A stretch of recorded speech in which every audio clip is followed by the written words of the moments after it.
എല്ലാവർക്കും ബിസിനസ് റെഗുലേഷൻ്റെ മറ്റൊരു വീഡിയോയിലേക്ക് സ്വാഗതം. നമ്മുടെ ഇന്നത്തെ ടോപ്പിക്ക് കൺസ്യൂമർ പ്രൊട്ടക്ഷൻ ആക്ട് 1986 ആണ്.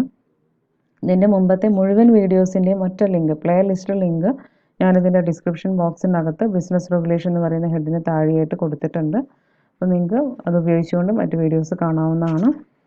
കൂടാതെ ചാനലിൻ്റെ പ്ലേ ലിസ്റ്റ് ടാപ്പ് ചെയ്യുകയാണെങ്കിൽ നിങ്ങൾക്ക് അവ ലഭിക്കുന്നതാണ്. നിങ്ങൾക്ക് വീഡിയോസ് യൂസ്ഫുൾ ആണെന്ന് തോന്നുകയാണെങ്കിൽ ലൈക്ക് ചെയ്യാനും ഷെയർ ചെയ്യാനും കമൻറ്റ് ചെയ്യാനും സബ്സ്ക്രൈബ് ചെയ്യാത്തവരുണ്ടെങ്കിൽ സബ്സ്ക്രൈബ് ചെയ്യണം. എന്തൊക്കെയാണ് ഈ വീഡിയോക്കകത്ത് പറഞ്ഞിരിക്കുന്നത് നോക്കാം. ആദ്യം നമുക്ക് ആക്ടിനൊന്ന് പരിചയപ്പെടാം. കൺസ്യൂമേഴ്സിൻ്റെ ഇൻട്രസ്റ്റ് പ്രൊട്ടക്റ്റ് ചെയ്യുക എന്നുള്ള കാഴ്ചപ്പാടോട് കൂട്ടിയിട്ട് പാസ്സാക്കിയിട്ടുള്ള ഒന്നാണ് കൺസ്യൂമർ പ്രൊട്ടക്ഷൻ ആക്ട്. ആ ഒരു പർപ്പസിന് വേണ്ടിയിട്ട് കൺസ്യൂമേഴ്സിൻ്റെ തർക്കങ്ങളും അതുമായി ബന്ധപ്പെട്ട മറ്റ് വിഷയങ്ങളൊക്കെ തന്നെ സെറ്റിൽ ചെയ്യുന്നതിന് വേണ്ടിയിട്ടുള്ള കൺസ്യൂമർ കൗൺസിൽസും മറ്റ് അതോറിറ്റീസും എല്ലാം എസ്റ്റാബ്ലിഷ് ചെയ്യുന്നുള്ള പ്രൊവിഷൻസ് മേക്ക് ചെയ്യുക എന്നുള്ളതൊക്കെയാണ് ഈ ഒരു ആക്ടിൻ്റെ purpose. Consumer Protection Act was passed with a view to provide for the better protection of the interest of consumers. കൺസ്യൂമേഴ്സിൻ്റെ താല്പര്യങ്ങൾ സംരക്ഷിക്കുക എന്നുള്ള കാഴ്ചപ്പാടോട് കൂടിയിട്ടുള്ളതാണ്. ആൻഡ് ഫോർ ദാറ്റ് പർപ്പസ്, അതിന് വേണ്ടിയിട്ട് to make provisions for the establishment of consumer councils and other authorities for the settlement of consumer disputes and other connected matters. കൺസ്യൂമേഴ്സിൻ്റെ തർക്കങ്ങളും മറ്റ് വിഷയങ്ങളൊക്കെ സെറ്റിൽ ചെയ്യുന്നതിന് വേണ്ടിയിട്ട് കൺസ്യൂമർ കൗൺസിൽസും അതോറിറ്റീസും എല്ലാം എസ്റ്റാബ്ലിഷ് ചെയ്യുന്നതിനുള്ള പ്രൊവിഷൻസ് മേക്ക് ചെയ്യുക എന്നുള്ള പർപ്പസോട് കൂടിയിട്ടാണ് ഈ act പാസ്സാക്കിയിട്ടുള്ളത്. The Consumer Protection Act 1986 is a milestone in the history of socio-economic legislation of the country. നമ്മുടെ രാജ്യത്തിൻ്റെ സോഷ്യോ ഇക്കണോമിക് ലെജിസ്ലേഷൻ ചരിത്രത്തിലെ ഒരു നാഴികക്കല്ലാണ് ഈ പറയുന്ന ആക്ട്.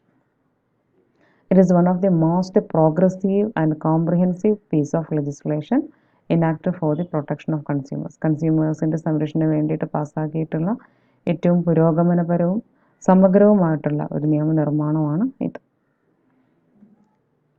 കൺസ്യൂമർ പ്രൊട്ടക്ഷൻ ആക്ട് പാസ്സാക്കിയത് 1986 5 ഡിസംബറിനാണ്. അതിന് പ്രസിഡൻറ്റിൻ്റെ സമ്മതം ലഭിച്ചത് 1986 December. Then objectives of the act എന്തൊക്കെയാണെന്ന് നോക്കാം. To provide for the promotion and protection of the rights of consumers. കൺസ്യൂമേഴ്സിൻ്റെ അവകാശങ്ങളുടെ ഉന്നമനത്തിന് അതിൻ്റെ സംരക്ഷണത്തിനൊക്കെ വേണ്ടിയിട്ട്. To provide simple, speedy and inexpensive redressal to the consumer grievances and relief of specific nature and award of compensation to the consumers. കൺസ്യൂമേഴ്സിൻ്റെ ഗ്രീവൻസസിന്, പരാതികൾക്ക് സിമ്പിളായിട്ട്, ലളിതമായിട്ട്, വേഗത്തിൽ, ചെലവ് കുറഞ്ഞ രീതിയിൽ പരിഹാരം നൽകുന്നതിനും അതുപോലെ തന്നെ കൺസ്യൂമേഴ്സിന് കോമ്പൻസേഷൻ, നഷ്ടപരിഹാരം നൽകുന്നതിനൊക്കെ വേണ്ടിയിട്ട്. The act is intended to provide better protection against exploitation. ചൂഷണത്തിനെതിരെ നല്ല ഒരു സംരക്ഷണം പ്രൊവൈഡ് ചെയ്യുക എന്നുള്ളതാണ് ഇതിൻ്റെ മറ്റൊരു ഉദ്ദേശം. To make provisions for the establishment of consumer councils and other authorities for the settlement of consumer disputes and for the matters connected with it. കൺസ്യൂമേഴ്സിൻ്റെ തർക്കങ്ങളും അതുമായി ബന്ധപ്പെട്ട കാര്യങ്ങളൊക്കെ സെറ്റിൽ ചെയ്യുന്നതിന് വേണ്ടിയിട്ട് കൺസ്യൂമർ കൗൺസിൽസും മറ്റ് അതോറിറ്റീസൊക്കെ സ്ഥാപിക്കുന്നതിനുള്ള പ്രൊവിഷൻസ് മേക്ക് ചെയ്യുക തുടങ്ങിയ കാര്യങ്ങളൊക്കെയാണ് ഈ ഒരു ആക്ടിൻ്റെ ഒബ്ജക്റ്റീവ്സ് എന്ന് പറയുന്നത്. ദെൻ എന്തൊക്കെയാണ് ഇതിൻ്റെ സൈലിയൻ്റ് ഫീച്ചേഴ്സ്, പ്രസക്തമായ സ്വഭാവവിശേഷങ്ങൾ നോക്കാം. The Consumer Protection Act covers all private, public and cooperative sector. എല്ലാ ഏരിയയും ഇത് കവർ ചെയ്യുന്നുണ്ട്. പ്രൈവറ്റ്, പബ്ലിക്, കോപ്പറേറ്റീവുകൾ എല്ലാ മേഖലയിലും ഇതിൻ്റെ പ്രൊട്ടക്ഷൻ ലഭിക്കുന്നുണ്ട്. There are provisions for compensation and extra help to the consumers in the act. കൺസ്യൂമേഴ്സിന് നഷ്ടപരിഹാരം കൊടുക്കുന്നതിന്, എക്സ്ട്രാ ഹെൽപ്പ് കൊടുക്കുന്നതിനുള്ള പ്രൊവിഷൻസ് ഒക്കെ ഈ ആക്ടിനകത്ത് ഉണ്ട്. The Act provides several rights to the consumers such as right to safety, right to information, right to choice, representation, redressal and education. പല വിധത്തിലുള്ള റൈറ്റുകൾ ഈ ഒരു act കൺസ്യൂമേഴ്സിന് provide ചെയ്യുന്നുണ്ട്. സേഫ്റ്റിക്ക്, അതുപോലെ തന്നെ ഇൻഫോർമേഷൻ ലഭിക്കുന്നതിന്, ചോയ്സ് ചെയ്യുന്നതിന്, റെപ്രസെൻറ്റേഷൻ, ഒരു കാര്യത്തിൻ്റെ മാതൃക അല്ലെങ്കിൽ അതിൻ്റെ വർണ്ണന ലഭിക്കുന്നതിന്, റിഡ്രസൽ പരിഹാരത്തിന്, എഡ്യൂക്കേഷന് ഒക്കെയുള്ള റൈറ്റ് ഇത് പ്രൊവൈഡ് ചെയ്യുന്നുണ്ട്. The Act also safeguard the consumer against the risk of faulty or defective goods and any risk it may cause to the consumers. Faulty ആയിട്ടുള്ള, ഡിഫക്റ്റീവ് ആയിട്ടുള്ള ഗുഡ്സ് മൂലം ഉണ്ടാകുന്ന റിസ്ക്, കൺസ്യൂമേഴ്സിനെ ബാധിച്ചേക്കാവുന്ന കാര്യങ്ങൾക്ക് എഗെയിൻസ്റ്റായിട്ട് ഇത് എന്ത് ചെയ്യുന്നുണ്ട്, സംരക്ഷണം നൽകുന്നുണ്ട്. Then 3-tier redressal system. ഇതിൻ്റെ ഏറ്റവും വലിയൊരു സവിശേഷതയാണ് അത് 3 3 ടയർ റിഡ്രസൽ സിസ്റ്റമാണ് ഇതിനുള്ളത്. അതൊന്ന് district forum at district level, then state commission at state level, then national commission at national level. അത് most important aspect of this act. ഈ ഓരോ ലെവലിനെ കുറിച്ച് നമ്മൾ ഡീറ്റെയിൽ ആയിട്ട് നെക്സ്റ്റ് പറയാൻ പോകുന്നതാണ്. Then the complaint are to be addressed and resolved within the stipulated time limit. കംപ്ലൈൻറ്റുകളെല്ലാം തന്നെ അഭിസംബോധന ചെയ്യുന്നതും അത് സോൾവ് ചെയ്യുന്നതും ഒരു നിശ്ചിത സമയപരിധിക്കുള്ളിൽ നിന്നുകൊണ്ടാണ്. അതുകൊണ്ട് എല്ലാ കേസുകളും ടൈം ബൗണ്ടഡ് ആയിട്ട് അവസാനിക്കുന്നതായിരിക്കും, തീരുമാനമാകുന്നതായിരിക്കും. The complaints are to be addressed and resolved within the stipulated time limit and hence all cases are time. The Act also has the provision to establish Consumer Protection Council to make the consumer aware of their rights. കൺസ്യൂമേഴ്സിന് അവരുടെ അവകാശങ്ങളെക്കുറിച്ച് ബോധവാന്മാരാക്കുന്നതിന് വേണ്ടി consumer protection council establish ചെയ്യുന്നതിനുള്ള പ്രൊവിഷൻസും ആക്ട്സിനകത്ത് ഉണ്ട്. ഇത്രയാണ് ഇതിൻ്റെ ശ്രദ്ധേയമായിട്ടുള്ള features എന്ന് പറയുന്നത്. Next നമുക്കിതിൻ്റെ scope എന്തൊക്കെയാണെന്ന് നോക്കാം. Scope of the act. The Act extends to the whole of India except the state of Jammu and Kashmir. Jammu and Kashmir ഒഴികെയുള്ള ബാക്കി ഇന്ത്യയിലെ മുഴുവൻ ഏരിയകളിലും ഈ ഒരു ആക്ട് വ്യാപിച്ച് കിടക്കുന്നുണ്ട്. എല്ലായിടത്തും ഇത് അപ്ലിക്കബിൾ ആണ്. പിന്നെ ഇതിനകത്ത് എന്തൊക്കെയാണ് വരുന്നത്? The scope of the act is concern it deals with buyer and user of goods and also covers the hirers and beneficiary of services. Goods വാങ്ങിക്കുന്ന ആൾ ബയേഴ്സ് ആണെങ്കിലും അതിൻ്റെ യൂസേഴ്സ് ആണെങ്കിലും ഇതിനകത്ത് വരുന്നുണ്ട്. And also covers the hirers എന്ന് വെച്ചാൽ വാടകയ്ക്ക് എടുക്കുന്ന സർവീസസ് ഹയർ ചെയ്യുന്നവരായിക്കോട്ടെ അതിൻ്റെ ബെനിഫിഷ്യറി ആയിക്കോട്ടെ, ഈ പറയുന്ന എല്ലാ തരം ആളുകളും ഈ ആക്ടിൻ്റെ അണ്ടറിൽ വരുന്നുണ്ട്, കവർ ചെയ്യുന്നുണ്ട്. അതായത് ഈ ആക്ടിൻ്റെ പ്രൊട്ടക്ഷൻ കിട്ടുന്നുണ്ടെന്ന് അർത്ഥം. That is the act applies to all goods and services of any kind other than for commercial purpose provided by any sector, public, private, cooperative. അപ്പോൾ കൊമേഴ്ഷ്യൽ പർപ്പസിനല്ലാതെ മറ്റ് പർപ്പസിന് ഉപയോഗിക്കുന്ന ഏത് തരത്തിലുള്ള ഗുഡ്സ് ആൻഡ് സർവീസ് ആയിക്കോട്ടെ അവിടെ എല്ലാം ഈ ആക്ട് അപ്ലിക്കബിൾ ആണ്. അവിടെ എല്ലാം ഈ ആക്ടിൻ്റെ പ്രൊട്ടക്ഷൻ ഉണ്ട്. It also covers public utility സർവീസസും ഇതിൻ്റെ പരിധിയിൽ വരുന്നതാണ്. പബ്ലിക് യൂട്ടിലിറ്റി സർവീസസ് എന്ന് പറയുമ്പം നമ്മളിപ്പോൾ telephone, postal services, water supply, power supply ഒക്കെ ഇതിൻ്റെ എക്സാമ്പിൾസ് ആണ്. Then any ultimate consumer or registered association of consumers, state and central government can file complaint under the act. Act പ്രകാരം complaint ചെയ്യാൻ ആർക്കൊക്കെ സാധിക്കും? എല്ലാ കൺസ്യൂമേഴ്സിന്, അതുപോലെ തന്നെ കൺസ്യൂമേഴ്സിൻ്റെ രജിസ്റ്റേർഡ് അസോസിയേഷനുകൾക്ക്, സ്റ്റേറ്റ്, സെൻട്രൽ ഗവൺമെൻറ്റുകൾക്കൊക്കെ കംപ്ലൈൻറ്റ് ഫയൽ ചെയ്യാവുന്നതാണ്. Complaint can be filed either personally or by post. Post വഴിയോ അല്ലെങ്കിൽ പേഴ്സണലി നേരിട്ടൊക്കെ ഫയൽ ചെയ്യാവുന്നതാണ്. There is no fee for filing a complaint. Normally complaint file ചെയ്യാൻ വേണ്ടിയിട്ട് ഫീസൊന്നുമില്ല. The complaint may relate to defect in goods, deficiency in service, price variation and unfair trade practices. ഇങ്ങനെ ഏതിന്മേലും നമുക്ക് complaint കൊടുക്കാവുന്നതാണ്. അതായത് ഗുഡ്സിൽ എന്തെങ്കിലും പ്രശ്നങ്ങളുണ്ടെങ്കിൽ, സർവീസസിൽ deficiency ഉണ്ടെങ്കിൽ, പ്രൈസിൽ വേരിയേഷൻ കൂട്ടിയും ഭയങ്കര വില ഈടാക്കുന്ന പ്രശ്നങ്ങളൊക്കെ ഉണ്ടാകും. അതുപോലെ അൺഫെയർ ട്രേഡ് പ്രാക്ടീസസ് ഒക്കെ ഉണ്ടെങ്കിൽ അതിന് അഗെയിൻസ്റ്റ് ആയിട്ടൊക്കെ നമുക്ക് കംപ്ലൈൻറ്റ് ചെയ്യാവുന്നതാണ്. അപ്പോൾ ഇത്രയും കാര്യങ്ങളൊക്കെ ഈ ആക്ട് വെച്ചിട്ട് ചെയ്യാൻ സാധിക്കും. ഇത്രയും കാര്യങ്ങളെല്ലാം ഈ ആക്ടിന് കവർ ചെയ്യുന്നുണ്ട് എന്നുള്ളതാണ് സ്കോപ്പ് കൊണ്ട് ഉദ്ദേശിക്കുന്നത്. Then definition of important terms. ഈ ഒരു ആക്ടിൽ വരുന്ന ഏതാനും ടേംസുകൾ നമ്മളിവിടെ പറയാൻ ഉദ്ദേശിക്കുന്നു. അത് ഏതൊക്കെയാണെന്ന് നോക്കാം. ഒന്ന്, appropriate laboratory. Appropriate laboratory means laboratory or organisation recognised by the central government. Central government അംഗീകരിച്ചിട്ടുള്ള ലബോറട്ടറി ആവുക. Recognized by state government subject to such guidelines as may be prescribed by central government in this behalf. ഇതുമായി ബന്ധപ്പെട്ടുകൊണ്ട് central ഗവൺമെൻറ്റിൻ്റെ guidelines എന്താണോ അതിന് വിധേയമായിക്കൊണ്ട് state government അംഗീകരിച്ചിട്ടുള്ള laboratory appropriate laboratory ആണ്. Any such laboratory or organization established by or under any law from the time being in force which is maintained, financed or aided by the central government or state government for carrying out analysis or test of any goods with a view to determining whether such goods suffer from any defect. Goods എന്തെങ്കിലും defect Zafar ചെയ്യുന്നുണ്ടോ ഇല്ലയോ എന്നൊക്കെ determine ചെയ്യുന്നതിന് വേണ്ടിയിട്ട് അത് test ചെയ്യുക, analyse ചെയ്യുക എന്നുള്ളൊരു ഉദ്ദേശത്തോടൊക്കെ കൂടിയിട്ട് സെൻട്രൽ ഗവൺമെൻറ്റിൻ്റെയും സ്റ്റേറ്റ് ഗവൺമെൻറ്റിൻ്റെയും ഒക്കെ സഹായത്തോട് കൂടിയിട്ട് അവർ മെയിൻറ്റെയിൻ ചെയ്യുന്ന, അവർ ഫിനാൻസ് ചെയ്യുന്ന ഒരു സ്ഥാപനം, അത് വേറെ ഏതെങ്കിലും ആക്ട് പ്രകാരം അങ്ങനെ ഓർഗനൈസ് ചെയ്തിട്ടുള്ള ഒരു ലബോറട്ടറിയും അപ്രോപ്രിയേറ്റ് ലബോറട്ടറിക്കകത്ത് വരും. കംപ്ലൈനൻറ്റ് മീൻസ് പരാതിക്കാരൻ എന്നാണ്. കംപ്ലൈനൻറ്റ് മീൻസ് അതിനകത്ത് ആരൊക്കെ വരും നോക്കാം. Consumer, or any voluntary consumer association registered under the Companies Act 1956 or under any other law for the time being in force. Companies act പ്രകാരമോ അല്ലെങ്കിൽ പ്രാബല്യത്തിലുള്ള മറ്റേതെങ്കിലും നിയമപ്രകാരമോ രജിസ്റ്റർ ചെയ്തിട്ടുള്ള വോളണ്ടറി കൺസ്യൂമർ അസോസിയേഷനുകളാവാം.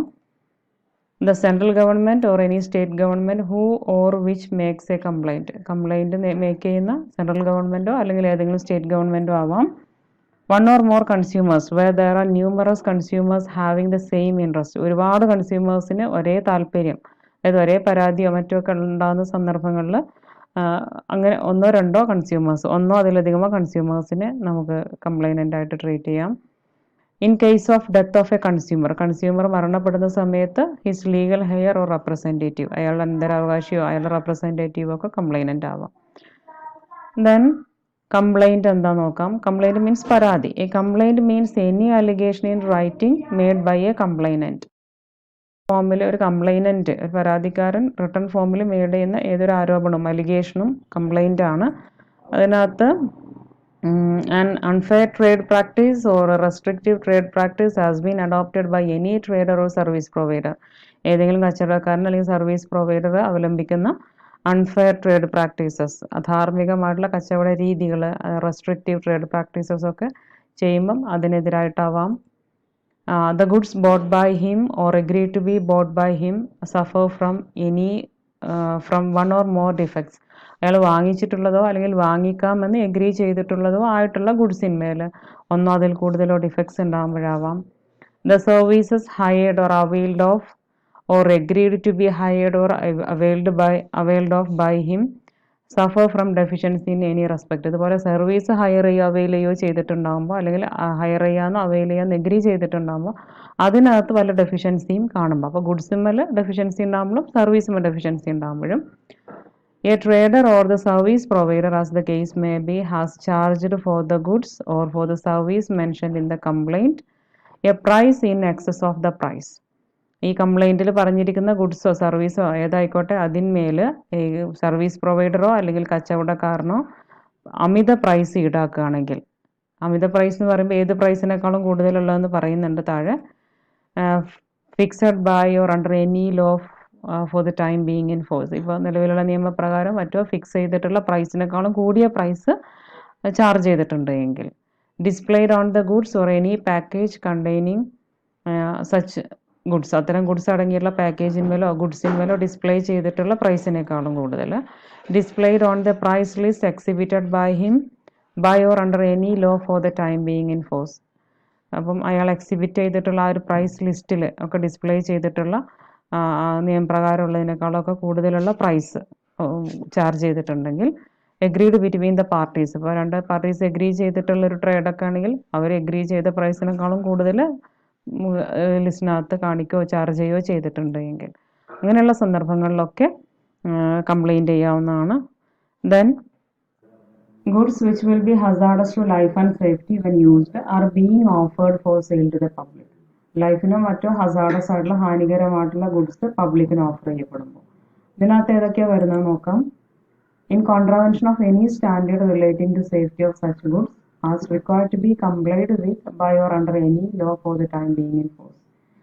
പ്രാബല്യത്തിലുള്ള ഏതെങ്കിലും ഒരു നിയമപ്രകാരം കംപ്ലൈ ചെയ്യേണ്ടതായിട്ടുള്ള ഇത്തരം ഗുഡ്സിൻ്റെ സേഫ്റ്റിയുമായി ബന്ധപ്പെട്ടുകൊണ്ട് അനുസരിക്കേണ്ടതായിട്ടുള്ള കംപ്ലൈ ചെയ്യേണ്ടതായിട്ടുള്ള സ്റ്റാൻഡേർഡുകൾ അതിന് വിരുദ്ധമായിട്ട് കാര്യങ്ങൾ ചെയ്തിട്ടുണ്ടെങ്കിൽ, ആ സ്റ്റാൻഡേർഡ് പാലിക്കാതെയാണ് ഗുഡ്സ് പ്രൊഡ്യൂസ് ചെയ്തിട്ടുള്ളത് എങ്കിൽ, if the trader could have known with due diligence that the goods offered are unsafe to the public.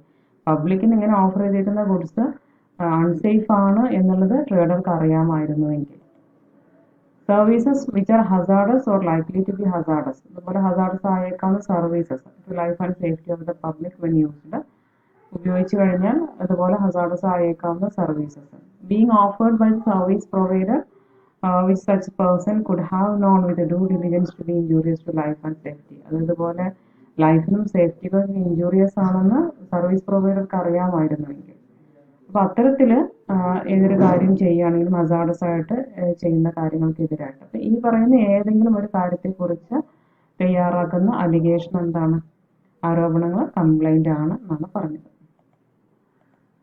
Then consumer എന്ന് പറയുമ്പോൾ ഈ ആക്ട് രണ്ട് തരത്തിലുള്ള കൺസ്യൂമേഴ്സിനെയാണ് പറയുന്നത്. ഒന്ന് കൺസ്യൂമർ ഓഫ് ഗുഡ്സും മറ്റൊന്ന് കൺസ്യൂമർ ഓഫ് സർവീസസും. ആദ്യം കൺസ്യൂമർ ഓഫ് ഗുഡ്സ് എന്താണെന്ന് നോക്കാം. A consumer of goods means any person who buys any goods for a consideration. ഒരു ഗുഡ്സ് കൺസിഡറേഷന് ബദലായിട്ട് ഗുഡ്സ് വാങ്ങിക്കുന്ന ഏതൊരാളെയും നമുക്ക് എന്ത് പറയാം? കൺസ്യൂമർ ഓഫ് ഗുഡ്സ് എന്ന് പറയാം. കൺസിഡറേഷൻ എന്ന് പറയുമ്പോൾ അതെങ്ങനെയാവാം പേ ചെയ്യുന്നത്? Which has been paid or promised. അത് പേ ചെയ്യുന്നുണ്ടാവും, അല്ലെങ്കിൽ പിന്നീട് തരാമെന്ന് പ്രോമിസ് ചെയ്യുന്നുണ്ടാവാം. ഓർ പാർട്ട്ലി പെയ്ഡ്, ഭാഗികമായിട്ട് പേ ചെയ്യുന്നുണ്ടാവും, ബാക്കി പാർട്ട്ലി പ്രോമിസ്ഡ്, ബാക്കി പ്രോമിസ് ചെയ്യുന്നുണ്ടാവും, ഭാഗികമായിട്ട് പ്രോമിസ് ചെയ്താവാം. അതായത് കുറച്ച് പേ ചെയ്ത് കുറച്ച് പിന്നീട് തരാം എന്നുള്ള രീതിയിലാവാം. Or under any system of deferred payment, അത് ഇതുപോലെ പേയ്മെന്റ് നീട്ടി വെക്കാവുന്ന രീതിയിൽ എന്തെല്ലാം സിസ്റ്റം ഉണ്ടോ അതൊക്കെ വെച്ചിട്ട് എന്തായിക്കോട്ടെ ഈ ഒരു ഏതെങ്കിലും ഒരു രീതിയിൽ കൺസിഡറേഷൻ പ്രൊവൈഡ് ചെയ്തുകൊണ്ട് ഗുഡ്സ് വാങ്ങിക്കുന്ന ആളെന്ന് കൺസ്യൂമർ ഓഫ് ഗുഡ്സ് എന്ന് പറയും. The term consumer also includes any user of such goods other than the person who buys such goods. Goods വാങ്ങിച്ച വ്യക്തിക്ക് പുറമെ ആ ഗുഡ്സ് ഉപയോഗിക്കുന്ന വ്യക്തിയെ നമുക്ക് എന്ത് പറയാം? കൺസ്യൂമർ എന്ന് പറയാം. Such use is made with approval of such person. ആ വാങ്ങിച്ച ആളുടെ അപ്രൂവലോട് കൂടിയിട്ടാണ് അത് ഉപയോഗിക്കുന്നതെങ്കിൽ അയാളും കൺസ്യൂമറാണ്.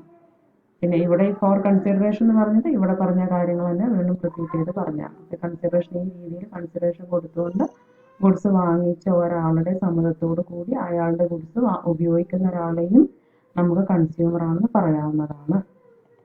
Then, but it does not include a person who obtains such goods for resale or for any commercial purpose. റീസെയിലിന് വേണ്ടിയിട്ട്, അതായത് ഒരു ട്രേഡറുടെ അടുത്തുനിന്നും അല്ലെങ്കിൽ ഹോൾസെയിലറുടെ അടുത്തുനിന്നും വാങ്ങിച്ചിട്ട് പിന്നീട് ഒരു വിൽപ്പനയ്ക്ക് വേണ്ടിയിട്ട് അങ്ങനെയുള്ള കൊമേഴ്ഷ്യൽ പർപ്പസുകൾക്കൊക്കെ വേണ്ടിയിട്ടാണ് ഗുഡ്സ് വാങ്ങിക്കുന്നതെങ്കിൽ അയാൾ കൺസ്യൂമർ അല്ല. But the person buying things for self എംപ്ലോയ്മെന്റിന് വേണ്ടിയിട്ട് ഗുഡ്സ് വാങ്ങിക്കുന്ന ഒരാളെ നമുക്ക് കൺസ്യൂമർ എന്ന് പറയാവുന്നതാണ്. Then consumer of services. A consumer of services means a person who hires or avails of any services for a consideration which has been paid or promised, or partly paid and partly promised, or under any system of deferred payment. ഈ ഒരു രീതിയിൽ എങ്ങനെ ചില consideration പേ ചെയ്തുകൊണ്ട് services avail ചെയ്യുന്ന, പ്രയോജനപ്പെടുത്തുന്ന, higher ചെയ്യുന്ന വ്യക്തിയാണ് നമ്മൾ എന്ത് പറയാം? കൺസ്യൂമർ ഓഫ് സർവീസസ് എന്ന് പറയാം. The term also includes any beneficiary of such services other than the person who hires or avails of services. ഈ മേൽപ്പറഞ്ഞ രീതിയിൽ സർവീസസ് അവൈൽ ചെയ്യുന്ന, ഹയർ ചെയ്യുന്ന വ്യക്തി മാത്രമല്ല, അയാളുടെ അപ്രൂവലോട് കൂടി, സമ്മതത്തോട് കൂടിയിട്ട് ആ സർവീസ് ഉപയോഗിക്കുന്ന അതിന്റെ ബെനിഫിഷ്യറിയെയും ഈ കൺസ്യൂമർ ഓഫ് സർവീസസ് എന്ന് പറയുന്ന ടേമിന്റെ പരിധിക്കകത്ത് വരുന്നുണ്ട്. അവരെയും കൺസ്യൂമർ ഓഫ് സർവീസസ് ആയിട്ടാണ് കൂട്ടുന്നത്. But it does not include a person who avails of such services for any commercial purpose. അതുപോലെ മറ്റൊരു എന്തെങ്കിലും അഡീഷണൽ പർപ്പസ് വെച്ച് കൊമേഴ്ഷ്യൽ പർപ്പസിന് വേണ്ടിയിട്ടാണ് ഇത് അവൈൽ ചെയ്യുന്നതെങ്കിൽ, ഉപയോഗിക്കുന്നത്, പ്രയോജനപ്പെടുത്തുന്നത് എങ്കിൽ അവർ ഈ കൺസ്യൂമറിൻ്റെ അകത്ത് വരില്ല. ഇപ്പൊ ചുരുക്കത്തിൽ ഇപ്പം നമ്മൾ നേരത്തെ കൺസ്യൂമർ ഓഫ് ഗുഡ്സും കൺസ്യൂമർ ഓഫ് സർവീസും പറഞ്ഞു കഴിഞ്ഞു. ഇതിന്റെ രണ്ടിന്റെ അടിസ്ഥാനത്തിൽ കൺസ്യൂമർ എന്ന് പറയുമ്പോൾ എന്തായിരിക്കും? So a consumer is a person who buys goods or hires any services. Goods വാങ്ങിക്കോ അല്ലെങ്കിൽ സർവീസ് ഹയർ ചെയ്യോ അവൈൽ ചെയ്യോ ചെയ്യുന്നൊരു വ്യക്തി. or uses the goods or hires any services with approval of any buyer or service provider. ഈ പറയുന്ന service പ്രൊവൈഡറുടെയോ ബയറുടെയോ ഒക്കെ സമ്മതത്തോട് കൂടിയിട്ട് ഈ പറയുന്ന സർവീസോ ഗുഡ്സോ യൂസ് ചെയ്യുന്ന വ്യക്തി, ബൈ ചെയ്യുന്ന വ്യക്തിയാവാം, അത് യൂസ് ചെയ്യുന്ന വ്യക്തിയാവാം. uses goods and services to earn a livelihood by self-employment. Self വഴി ഒരു ലൈവ്ലിഹുഡ് നേടുന്നതിന് വേണ്ടിയിട്ട് ഈ സർവീസസോ ഗുഡ്സോ ഉപയോഗിക്കുന്ന ആളും ഇതിനകത്ത് വരും. ഇങ്ങനെ ഈ എല്ലാ കാര്യങ്ങളും ചേർന്നതാണ് ഒരു കൺസ്യൂമർ എന്ന് പറയുന്നത്. പക്ഷെ കൊമേഴ്ഷ്യൽ പർപ്പസിന് വേണ്ടിയിട്ടാണെങ്കിൽ അത് ഇതിനകത്ത് വരില്ല എന്നാണ് മനസ്സിലാക്കുക. കൺസ്യൂമർ ഡിസ്പ്യൂട്ട് എന്നുള്ളത് ഉദ്ദേശിക്കുന്നത് ഇപ്പം നമ്മൾ ആർക്കെതിരെയാണോ കംപ്ലൈന്റ് ചെയ്തിരിക്കുന്നത് ആ വ്യക്തി ആ കംപ്ലൈന്റിൽ പറഞ്ഞിരിക്കുന്ന അലിഗേഷൻസ്, ആരോപണങ്ങൾ നിഷേധിക്കുമ്പോൾ, അതിനെതിരെ വാദിക്കുമ്പോഴാണ് നമ്മൾ അതിനെ കൺസ്യൂമർ ഡിസ്പ്യൂട്ട് എന്ന് പറയാം. Consumer dispute means A dispute where the person against whom a complaint has been made who denies or disputes the allegation contained in the complaint. Then defect. Defect means any fault, imperfection or shortcoming in the quality, quantity, potency, purity or standard which is required to be maintained by or under any law for the time being in force or under any contract express or implied or as is claimed by the trader in any manner whatsoever in relation to goods.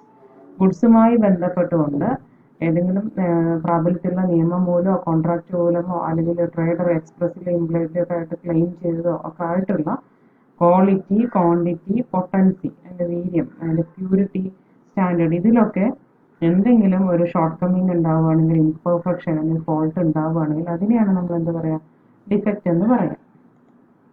Then deficiency, മേൽപ്പറഞ്ഞ അതേ കാര്യം തന്നെയാണ് പറയാനുള്ളത്. സർവീസിന്റെ കേസിലാണ് ഈ പറയുന്ന ഫോൾട്ടും ഇംപെർഫെക്ഷനും short കമ്മിങ്ങും വരുന്നതെങ്കിൽ അതിനെ നമ്മൾ ഡെഫിഷ്യൻസി എന്ന്. Then goods. Goods means goods as defined in sale of goods. Then goods. Goods എന്ന് പറയുമ്പം സെയിൽ ഓഫ് ഗുഡ്സ് ആക്ട് 1930 പ്രകാരം ഡിഫൈൻ ചെയ്തിരിക്കുന്ന ഗുഡ്സ് ആണ് ഇവിടെ ഗുഡ്സ് കൊണ്ട് ഉദ്ദേശിക്കുന്നത്. അപ്പോൾ ആക്ട് പ്രകാരം, സെയിൽ ഓഫ് ഗുഡ്സ് ആക്ട് പ്രകാരം goods means every kind of movable property other than actionable claims and money, that is legal tender. Legal tender ഒക്കെ പോലത്തെ ആക്ഷനബിൾ ക്ലെയിംസ് ആൻഡ് മണി അല്ലാത്ത എല്ലാ തരത്തിലുള്ള മൂവബിൾ പ്രോപ്പർട്ടീസും ഗുഡ്സ് ആണ്. ഫോർ എക്സാമ്പിൾ, ഷെയർസ് ആവാം, patent right, copyright, trademark, growing crops, grass, fruits, minerals, water, എല്ലാം ഗുഡ്സിന് എക്സാമ്പിൾസ് ആണ്. Then manufacturer. Manufacturer means a person who make or manufactures any goods or part thereof. എന്തെങ്കിലും ഒരു goods manufacture ചെയ്യുന്ന, make ചെയ്യുന്ന, അല്ലെങ്കിൽ അതിൻ്റെ ഒരു പാർട്ട് മാത്രം മേക്ക് ചെയ്യുന്ന ആളാവാം. ഇപ്പം ഒരു കാർ ഉണ്ടാക്കുകയാണെങ്കിലും ആ ഒരു കാറിൻ്റെ മുഴുവൻ ഭാഗങ്ങളും അയാൾ തന്നെ, ഒരു പ്രൊഡ്യൂസറുടെ അടുത്ത് നിന്ന് തന്നെ, ഒരു മാനുഫാക്ചറിൻ്റെ അടുത്ത് തന്നെ ആവണമെന്നില്ല. ഒരു ടയർ ചിലപ്പോൾ മറ്റൊരിടത്തു നിന്ന് അവർ വാങ്ങിച്ചിട്ട് ഫിറ്റ് ചെയ്യുന്നതാവാം. അപ്പോൾ ആ രീതിയിൽ ഒരു ഭാഗം മാത്രമോ അല്ലെങ്കിൽ മുഴുവൻ പ്രോഡക്റ്റോ മാനുഫാക്ചർ ചെയ്യുന്ന വ്യക്തിയാവാം. Does not make or manufacture any goods. ഒരു ഗുഡ്സും ഉണ്ടാക്കുന്നില്ല, but assembles part thereof made or manufactured by others. മറ്റുള്ളവരുണ്ടാക്കിയ പാർട്സുകളെല്ലാം കളക്ട് ചെയ്തിട്ട് അത് ഉപയോഗിച്ചുകൊണ്ട് പുതുതായിട്ടൊന്ന് ഉണ്ടാക്കുക, അസംബിൾ ചെയ്തിട്ട് പുതിയ ഒന്ന് ഒരു മോഡലാക്കുക മാത്രം ചെയ്യുന്ന ഒരു ആവാം. Put or cause to be put his own mark on any goods made manufactured by any other manufacture. മറ്റേതെങ്കിലും ഒരു മാനുഫാക്ചർ മെയ്ഡ് ചെയ്തിട്ടുള്ള അല്ലെങ്കിൽ മാനുഫാക്ചർ ചെയ്തിട്ടുള്ള ഗുഡ്സിന്മേൽ സ്വന്തം ട്രേഡ് മാർക്കോ മറ്റോ പുട്ട് ചെയ്യുന്ന ഒരാളെയും നമുക്ക് മാനുഫാക്ചറർ എന്ന് പറയാം.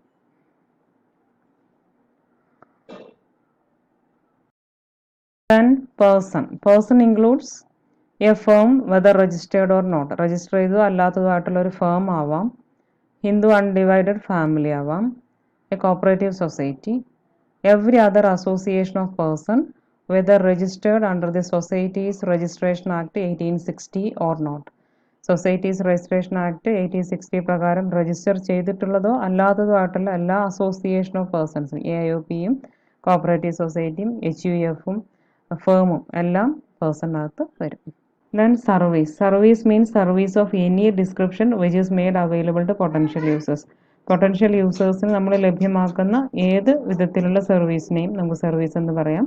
ഇതിനകത്ത് ഏതൊക്കെയാണ് വരുന്നത് വെച്ച് കഴിഞ്ഞാൽ banking, financing, insurance, transport processing, supply of electrical or other energy, board or lodging or both, housing construction, entertainment, amusement, or the purveying of news or other information തുടങ്ങി ഇതുമായി ബന്ധപ്പെട്ട ഏതൊരു ഫെസിലിറ്റീസ് പ്രൊവൈഡ് ചെയ്യുന്നതും സർവീസിനകത്ത് വരും.